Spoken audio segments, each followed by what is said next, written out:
Yeah, baby, it's time for Mike Myers versus Mike Myers, and also Ben Troyer.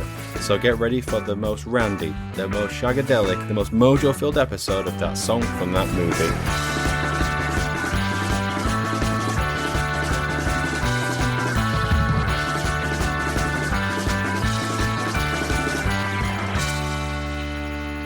If you have a time machine, why don't you just go back and kill Austin Powers when he's sitting on the crapper or something? I'm just doing the pinky hold. Can't remember the return line from it. I actually can't remember it. Anyways, how about no, Scott? Yeah. Thank you for joining that song for that movie, the journey through the very best and worst of movie songs. I am your shagadelic host, Dietrich, and joining us, as always, is the man who could be described as a bit nutty, Alex. A bit nutty. This coffee tastes like shit. It is shit, Austin. One of the few jokes I don't like. And completing the lineup is the man who, due to allergies, definitely cannot be described as a bit nutty, Ben. It's very true. I am allergic to peanuts. And most other things. I actually went and got tested and I'm allergic to a lot. Oh, did you have the thing where you have loads of like injections? Yeah, it was quite funny because they put like an initial of the thing that you're allergic to next to it, and everything was coming up, and I was like, oh my god, I'm allergic to everything. Oh, but I'm not allergic to nuts because that's not getting big.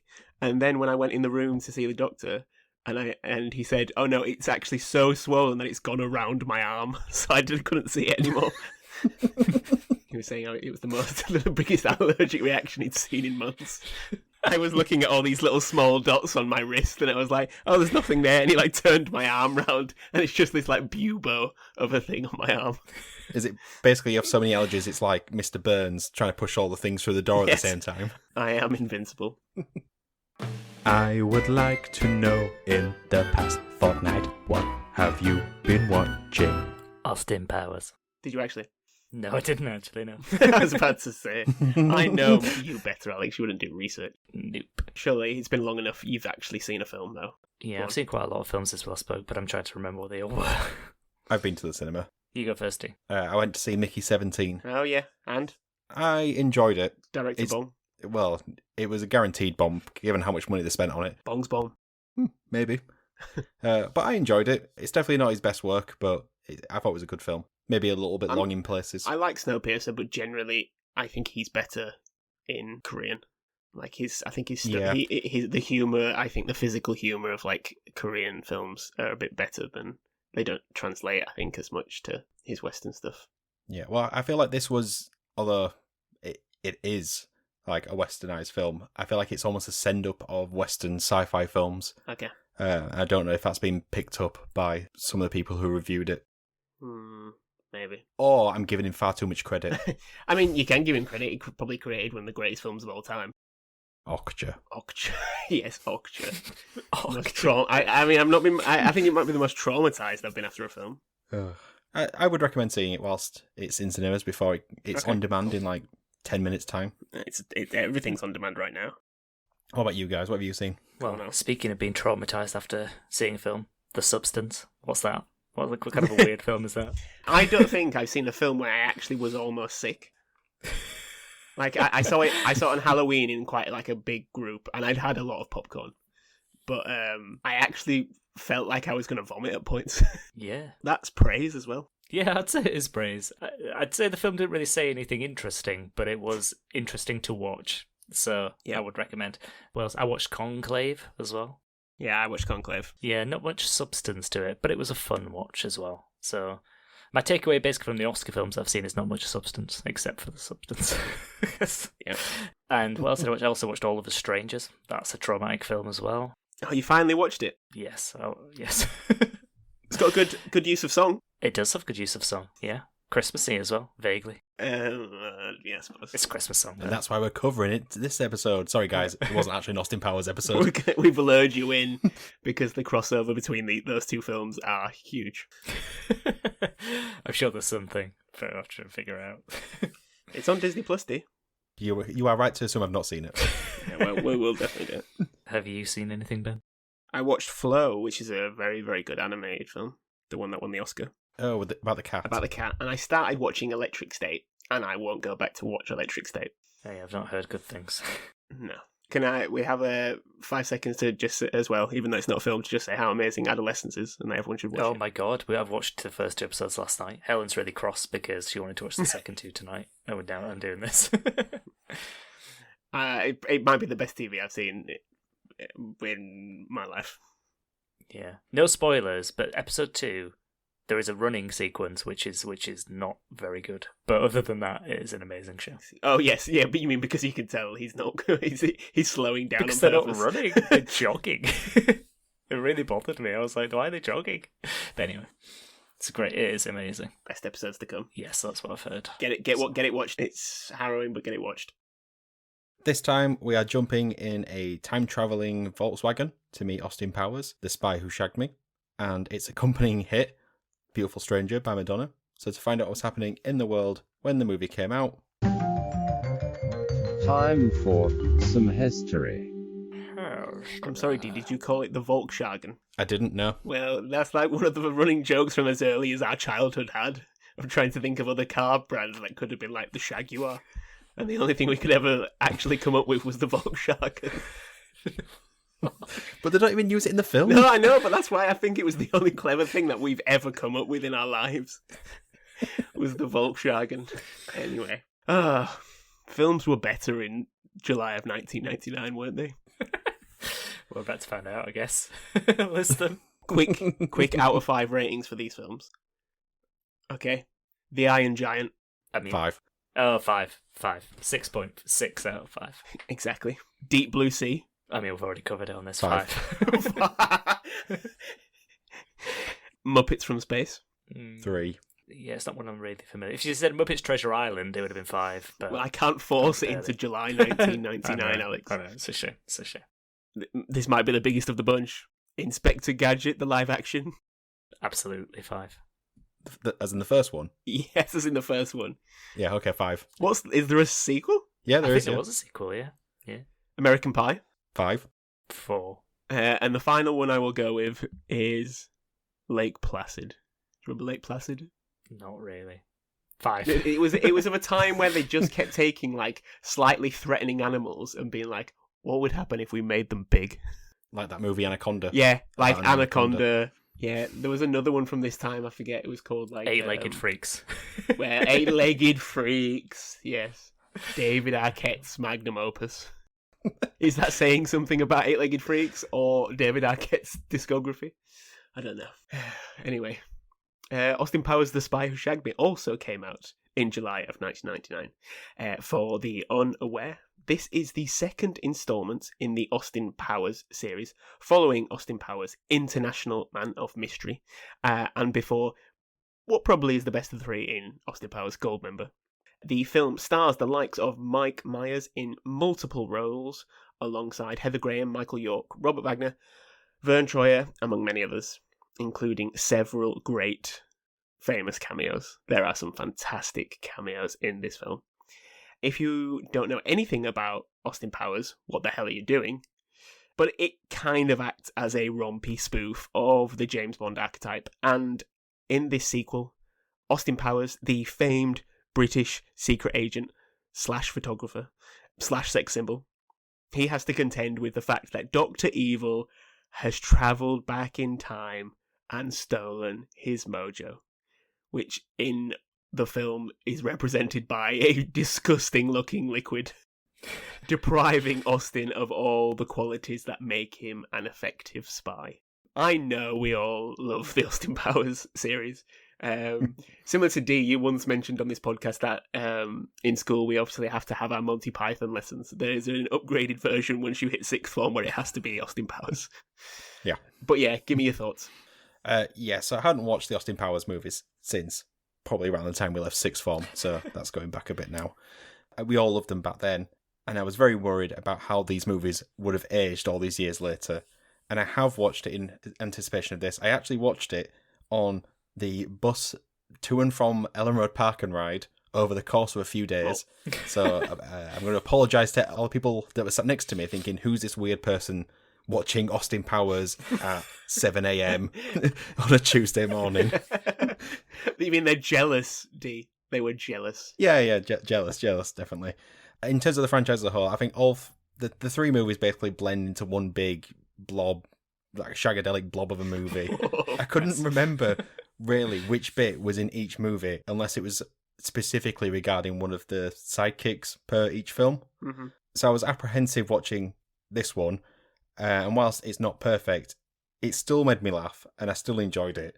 And I think what surprised me is that a lot of the gags and quotes, which I remembered and obviously that we collectively quoted ad nauseum for ages, were in this movie, Yep. which makes me wonder if they're actually also in the other two movies and it's all the same jokes all three times. But because I specifically sat down on the bus and watched this one, many years later, this one holds up, but like on a technicality. Yeah. I mean, they play the same themed jokes multiple times, such as the Rocket Johnson. Yeah, well, my memory is that in the third one, they have like Jack Osborne call out the fact it's the same joke again. They do, yeah. This is the same joke you used in the last Austin Powers movie. The self-referential sort of the meta levels of this film are quite nauseous at times. I actually think when you rewatch it, it's a lot more clever than I gave it credit as a child. But Alex, what do you think?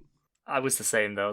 I was trying to distinguish this one in my mind from the other two, and I found that that's not entirely true. Goldmember I've seen about 1 billion times, so I know everything specifically in number 3.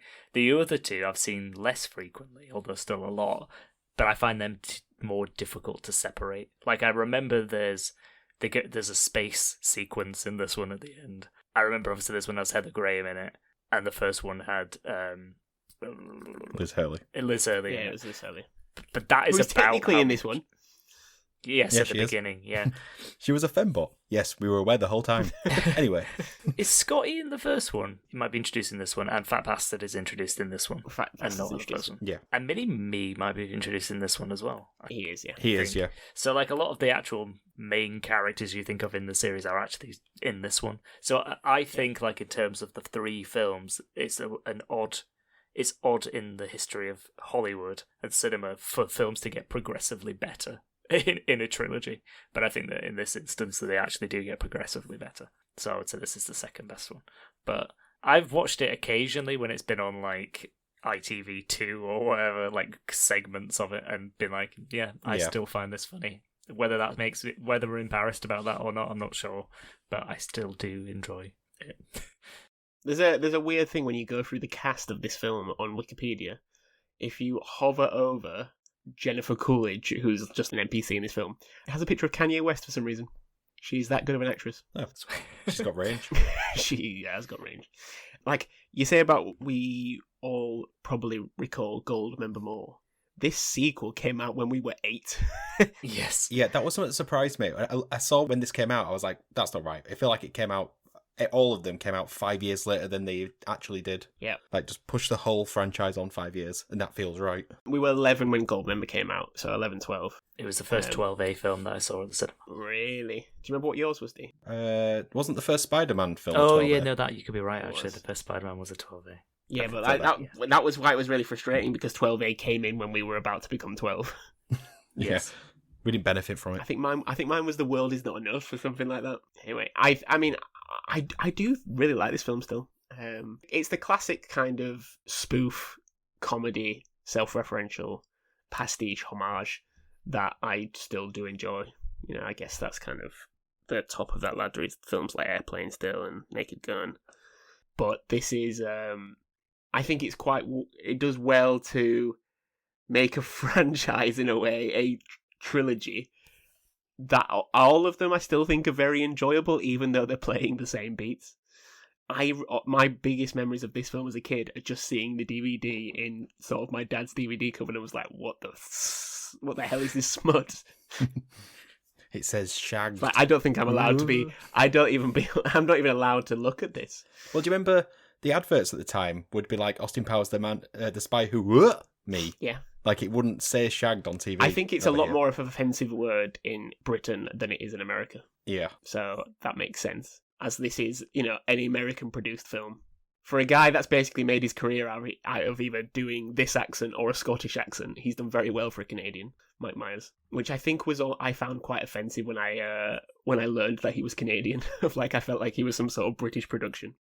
Anyway, Austin Powers, The Spy Who Shagged Me, was a ridiculous success. It made $312 million on a $33 million budget. That really surprises me.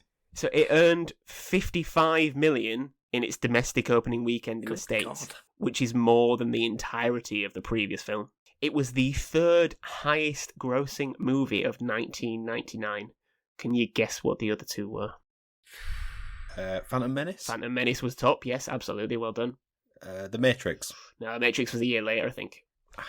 Gladiator? Titanic? No, not Gladiator, Titanic. they're all was later. earlier, isn't it? Titanic's a lot earlier. Men in Black. It's kind of a... almost like a mystery, slight horror elements. Scooby-Doo. No. Big twist. Scooby-Doo. 99. Yeah, big twist. Oh, Sixth Sense? Yes. You forget just how big that film was. I just thought that was earlier, I think, in my mind. Yeah.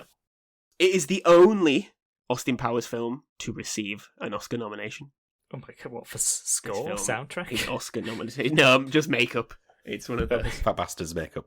I mean, they're quite good. Yeah. The Fat Bastard character is just absolutely shocking, isn't it, really? Just the get in my belly, you know? It's just... I shouldn't laugh. I think the character in this film is a lot like more subtle. I mean, it's not subtle in the third one, but the characterization is a bit funnier in the third one. In this, I think it's just literally gross out to such an extent that it's almost unwatchable at times. It is pure gross out, yeah. Even our lovely beloved Roger Ebert gave it 2.5 out of 4, which, that means it's fine. We're allowed to like it, guys. Roger did. Similar to how you were saying, Dee, about the advertisements blurring out the word shagged. Some other countries did change the name of this film. There is a The Man Who Shoinked Me, which is an Indian version, which I think is hilarious. A lot of illegal bootleg versions released in South Korea, because South Korea didn't have the International Man of Mystery wasn't released in South Korea. You could only get it, and it was called The Incorrigible 007, which I guess is a bit on the nose. And I think, the greatest version, just because the Scandinavians, they're not easily offended. So let me see if I can butcher this. The Norwegian title of the movie is Spionen som spurmet meg, which is a slightly dirtier way of saying the spy who ejaculated on me. So necessary. So necessarily specific. What a thing to say, Should we go and see The Spy Who Ejaculated on Me tonight? Could have many meanings. Well, the rest of the world is watching it, so why not? They say generally that nostalgia kicks in after 2 decades. Are we nostalgic for Austin Powers? Yes, based on how I enjoyed the film over the past few days. Do you think it sits well, does it have a place in sort of pop culture? Do you feel like it's niche, it's British, it's well known and well loved? I think it probably is by people of our generation. Yeah, and by that same token, I don't want another one. No. I feel like there's a reason there hasn't been another one. I remember all I wanted when Goldmember came out was another one. Yeah. Do you think you could do it now? In a way, Austin Powers is... Don't you be going woke mob on us, Ben. No. Yeah, sorry. Looney left and all that.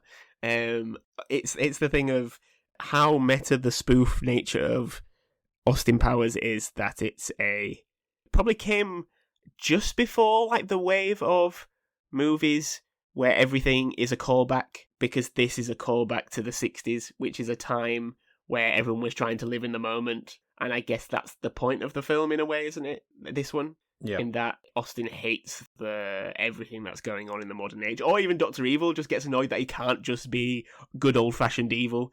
Everything's got sort of a monetary sort of goal behind it, and he just wants to make giant rockets. I think it'd be hard, the thing it's sending up isn't familiar or popular anymore, for one thing. But I think as well, in the 90s when these films originated, Britain was having a cultural moment in the same way that it was in the 60s. So that's why the two connect quite nicely. You had things like the Spice Girls, Britpop, etc. So the 90s was Britain was very seen worldwide, as it was in the 60s with spy cinema and films and things. So it feels like the gap between the two kind of wasn't very big. Whereas now I feel like it would be a bit odd. He did try and bring back the Dr. Evil character for like some SNL sketches, I think, like a couple of years ago, maybe a few years ago now. But I don't know what the intention of that was, because it never went beyond that. It's probably just because Mike Myers, that's where his home was. And I guess a lot of his characters that he created were originated from SNL. So like Wayne's World, I guess, which was his big hit, were with the characters from Wayne's World were just SNL sketches originally. Yeah, it just seems an odd thing to bring back if there's no intention to develop it further, but obviously maybe it was just a one-off type situation. I mean, the guy never has to work again in a day in his life, I'm assuming, based on Shrek. But you get we're getting a new Shrek. Let's not go and talk about that. I don't know if I might actually be more offended by that than Toy Story 4. But yeah, I mean, Patrick Williams, who's like a YouTube critic, said that Austin Powers is like Ready Player One for 60s British films, which I did quite like, because it is. There's obviously a lot of references to James Bond, and specifically the 60s James Bond, but there is so much more, actually, I think, if you do dig down. And I guess the Austin Powers character itself is a more exaggerated version of like a Michael Caine sort of like an Ipcris Files sort of 60s character, like the Ipcris Files, things like that. While bringing in a lot of it's very much still sketch comedy, isn't it? Like a lot of the scenes are kind of set up to play like a specific gag. I mean, some of them are fantastic. But because Goldmember was a massive success as well. I think it was like the 7th biggest film of 2001. I am surprised they never made more. My only assumption is because is Shrek around that time, around 2001? Yes, it's probably that exactly. That I'm assuming he just was like, I don't need to try anymore. So the soundtrack for the film was very heavily pushed. The first film had quite a lot of songs on it, but there wasn't like a big push for a single or anything like this. Coming into The Spy Who Shagged Me, there was a huge push to try to make a really successful soundtrack album out of this film. And there was. The single for The Spy Who Shagged Me is the song Beautiful Stranger, as performed and co-written by the music legend Madonna. Released by Warner Bros. Records in 1999 specifically for the film, including a video which incorporated original footage with Mike Myers as Austin Powers. The song was released to coincide with the film, beat ahead of various other songs that were pushed to try to be the original single for the film, which I will touch on briefly, but Madonna, as she often did, pipped everyone else to the spot. So before I say a bit more about the song, what do you think of it just as a song? I think it's an incredible song. I think it's a really good song. I absolutely love it. I think Madonna had quite a lot of good, catchy hits around this time, like things like Ray of Light and Music and things like that, around this era anyway. And this one, I think, fits in with those for me. And it has like a quality to it where it's kind of hard to pin down. It's obviously very poppy, but it's not very conventional. Like the way it's structured is quite interesting. Yeah. And like when you're listening to it, you remember all the components, but you never quite remember how they fit together. So every time I listened to it today, I was like, it feels like quite a unique experience in a strange way. And it kind of has that, it feels like I mentioned Britpop before. It has a little bit of that, but it does also have that kind of like 60s sound as well that's been morphed into it, and a bit of like a sort of stadium rock part to it as well. Like it feels like it's got a lot of different meshes of components going on. Yeah, it's just bit of psychedelic funk, bit of disco. Yeah. It's just a really good song. I can't say anything more, really. Stone Cold classic. Yeah, I would say so. Yeah. You've pretty much just read my notes out, which is incredible. Yeah, I like the song. I love the vibe of this song. It's like a perfect mashup between a sort of, I suppose at a time, would Share Believe have come out by that point? If you do like Share Believe mixed with a Beatles song. Yeah, I often do compare this to like the same time as Share's Believe, but I think that's because that was almost the start of the auto-tune days, wasn't it? Yeah. Share's Believe. Yeah. So like, yeah, you mix that with a Beatles song, and it's like a sort of like a psychedelic song from them, I suppose. And you got like the 60s and 90s vibe mashed together. And so finding out just then when you were mentioning that Madonna co-wrote this, I was surprised. It feels like something that she would have just been handed and sang. But yeah, credit to her. This is a fantastic song. I love it. It's that thing, when someone says co-wrote, I often do like raise an eyebrow. You know, how much You think of Matt Damon and Ben Affleck. Well, yeah, I do exactly think of that. The guy who she wrote it with, a guy called William Orbit, has written a lot of songs with Madonna. He also did a few songs with Blur, William Orbit. He's an English record producer. He's like got 200 million records sold, according to Wikipedia, like attributed to his name. Like he's very, very successful. Apparently he co-wrote Pure Shores. Great song. Similar vibe. It's interesting you say that because before most episodes, I'll sit down with Kate and we'll listen to the songs. I listen to what she thinks about the song, and she went, "It sounds like All Saints should be singing this." Yeah, well, there you go. Yeah. Same wavelength. Yeah, I mean, a few Mel C songs. The song was a massive hit with critics at the time and fans, and it was signalling a bit of a switch up to Madonna, even in the same year and in the same videos. I forget what song also came out in 1999, the Madonna, but she was almost kind of this like going through that weird like biblical phase that she did. I guess there was a lot in the news at the time about her sort of religious approaches, shall we say, and going through changing of religions. But then she went into this phase where, like in the video, she's pretty dressed down, I think, for how Madonna was in the 80s and 90s. She's kind of like in sort of like tight denims and like a crop top, which I think she kind of signaled like when she went into like Hung Up and stuff like that, it was quite similar. Still fairly over-sexualized, which is, you know, another big part of the Madonna oeuvre. But it's kind of seen as a representation of this big sort of like disco throwbacks that did come out in the late 90s and early 90s for how pop music was.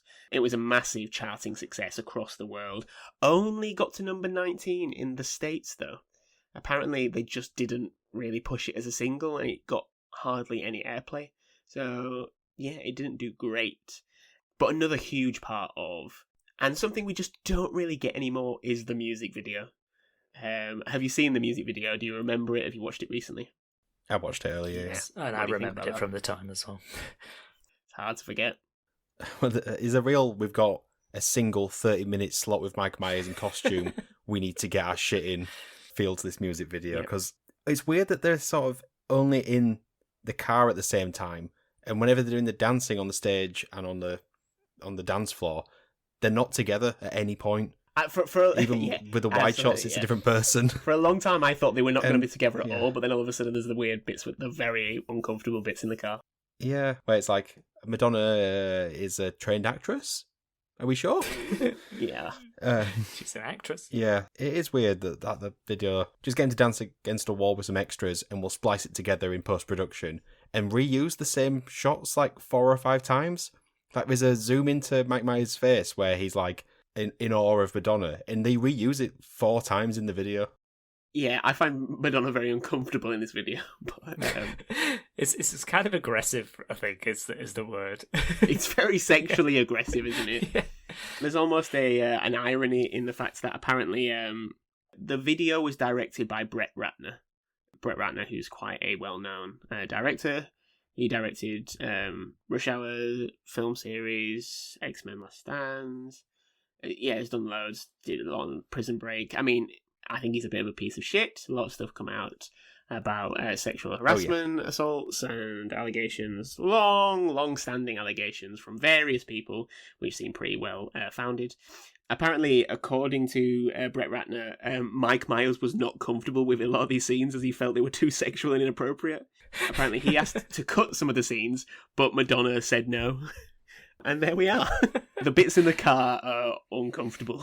Yeah. She's literally like licking his face. I thought the parts in the car were actually the only bits that made sense because they were like intentionally played off as quite funny. So I was like, yes, like she's licking his face, but at least like it feels like he's selling it. At least I find the parts where she's on the stage really unusual. The cuts because they're obviously not in the same room together. Yeah, well, that's part of it. But just the way the camera and her like interplay with each other, it's just like it's kind of like unsettling to watch, and it doesn't really. It's very crotch shotty, isn't it? It's very crotch shotty, and her outfit. I know you mentioned it before, but it's just like I was gonna say like it's very much of the time, but I don't even know if it is. Like it's so like eclectic and unusual. If you go to like watch like the Nickelodeon Awards 2002 and look at the red carpet. They are all dressed like this. It was like the platform. It's like almost like strap sandals, and then but they're not even really denim trousers. They're kind of like they're sort of like pinstriped combat type things, but like with a wider boot cut. Okay, but then tight around. right, Sorry, they're kind of there's no socks involved, obviously, but they're kind of like tight around, not boot cut. Sorry, they're like tight around the calf. It's just it's definitely a look. I mean, for listeners, if you've not seen the video, go and watch it. But to explain it, the video begins with Austin Powers receiving a call from Basil Exposition, which is always a great name, played by Michael York, who warns Austin against a dangerous spy, describing her as a master of disguise, which is Madonna. He clarifies that she has been seducing our top agents, which again just sounds uncomfortable to say. And he also warns Austin Powers, whatever you do, don't fall in love. We've already lost 007 and 008.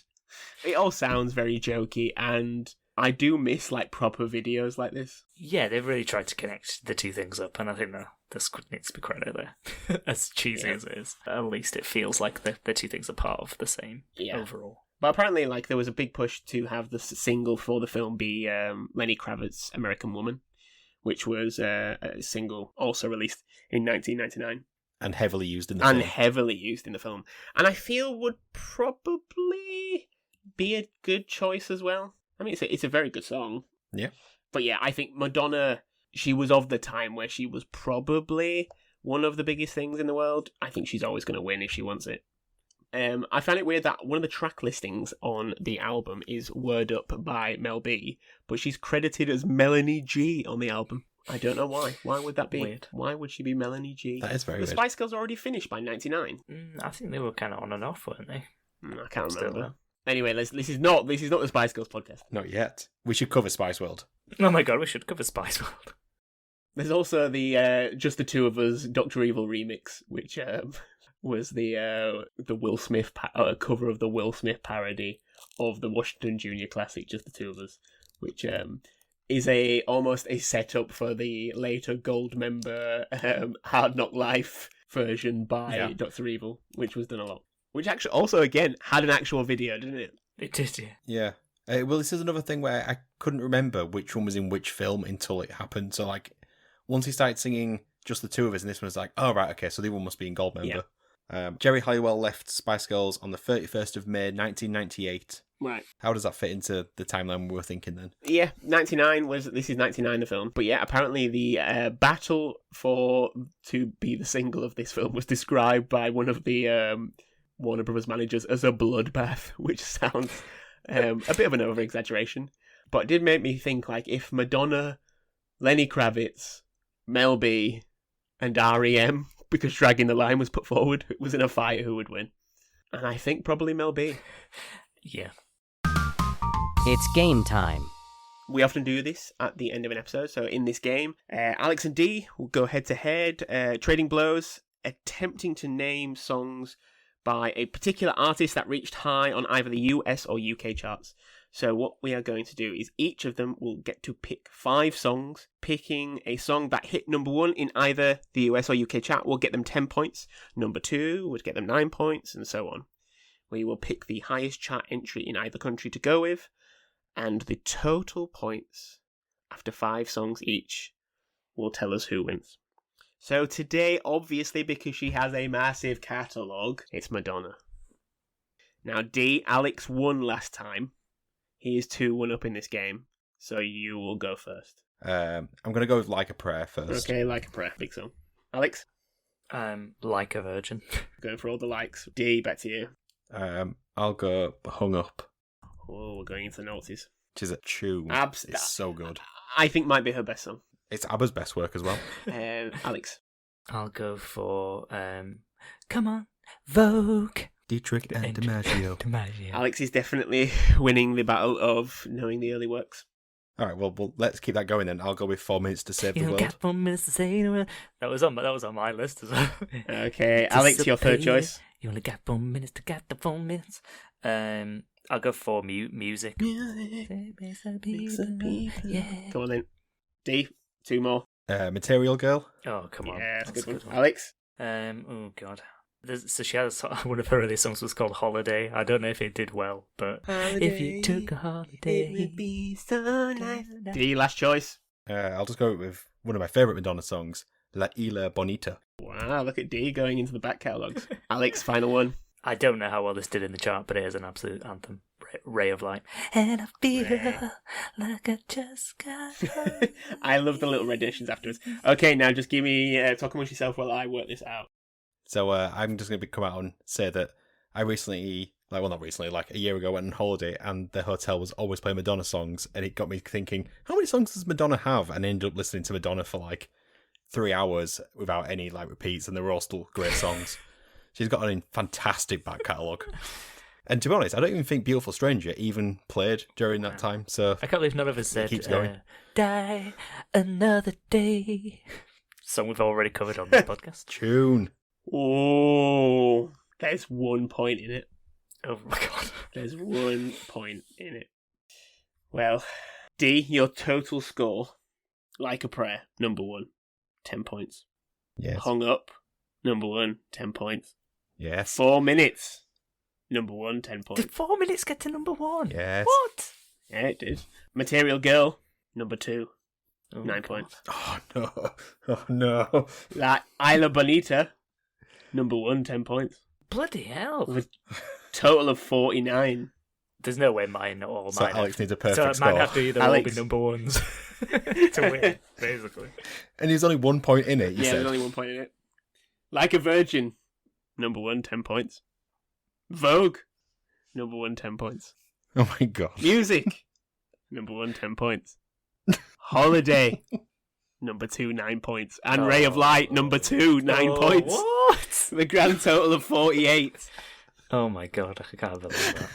I can't believe how close that was. D1 because he picked only one number 2. Alex, you got 2 number 2s. Yeah, I mean, give it up to Madonna, really. I can't believe how close that was. You've done pretty well there to name most Madonna songs. So that brings to an end another episode of That Song from That Movie.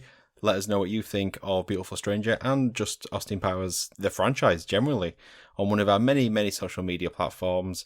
Ben, what is our social media handle? At TSFTM Pod. Thank you. So you're going to help the podcast by sharing this on Reddit. But Alex, what random subreddit should everyone share it on this week? He's a friend of Mel B, Meatloaf. Wow. Deep cut. What about a friend of Mel C? Brian Adams. Brian Adams. So you can also help the podcast by leaving a 5-star review wherever you're listening to, telling your friends, or if you want to help us monetarily, you can sign up to our Patreon or buy our merch. All the links are and ways to do that are in the show's notes. So all that's left now is to do some goodbyes. So it's goodbye from myself, goodbye, and goodbye from Alex. Die, Powers. And goodbye from Ben. I thought I smelled cabbage. It's Goldmember, I isn't know it? it's Goldmember, but it's the greatest line ever. So goodbye, everybody. Bye. Bye.